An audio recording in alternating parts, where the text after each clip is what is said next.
नेताजी सुभाषचंद्र बोस सेवाभावी संस्थाचा मी संस्थापक अध्यक्ष रतन आसम लांडगे। आज गुन्हेगारीच्या बाबतीमध्ये मी आज 1 वर्ष झाला।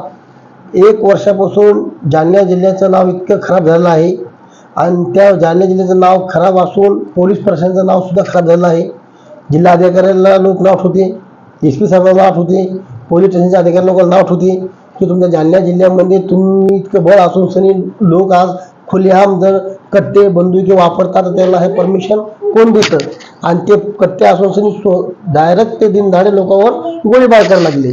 आणि गोळीबार करून सुद्धा शासन प्रशासन पोलिसाचे आता धरून बसलेली आहे। त्याला 2 मिनिटासाठी 10 मिनिटासाठी नेऊन सनी त्याला जेलमध्ये बंद करते आणि रिपीट त्याला सोडते।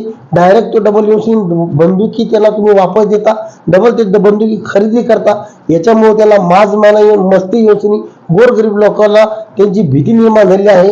म्हणून आता हा प्रशासन सगळे गोरगरीब लोक प्रशासनचे आज धरून बसलेला आहे की जिल्ह्यामध्ये आमचा इतका जालना जिल्हा सुंदर असून इतकं आमचे मोठे मोठे कामं असून जालन्यामध्ये इतके लोक खाली पडलेले लोक काम करायला लागले की आज त्याला पैशामुळं, जमिनीच्या प्रॉपर्टीमुळे, याच्यामुळं खून खराब करते।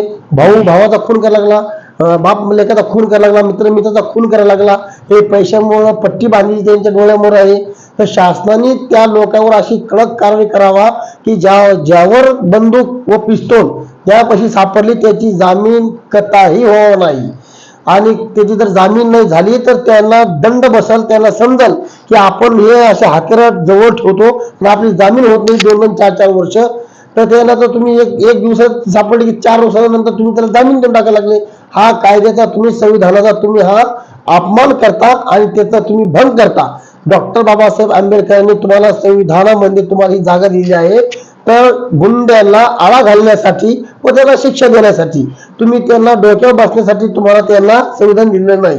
तुम्ही चंद रुपया करता, तुम्ही चंद रिश्वत करता। तुम्ही जर अशा लोकांना जर तुम्ही सहारा देतात, अशा लोकांना मदत करतात तर समाजामध्ये प्रत्येक नागरिक लोकांना भीती सुटली की आता आपण जावा कुठं, एक कुठं जर गेलं तर कोण गोळी मारण, कोण चाकू मारण याचा कॅम्प राहिलेला नाही। यासाठी शासनाला माझी नम्र विनंती आहे की जालना जिल्ह्याची पोलीस सगळी व आमचे जिल्हा अधिकारी व SP साहेब यांनी पॉवरफुल राहावा आणि त्यांनी ऑर्डर काढावा की जालना जिल्ह्यामध्ये 4च्या अधिक काही मुलं, काही बदमाश जर फिरते त्यांना लवकर पाबंदी करून त्यांना झोडपे देऊन सनी त्यांना जेलमध्ये टाकून त्यांची जामीन रद्द करून त्यांना शिक्षा द्यावा।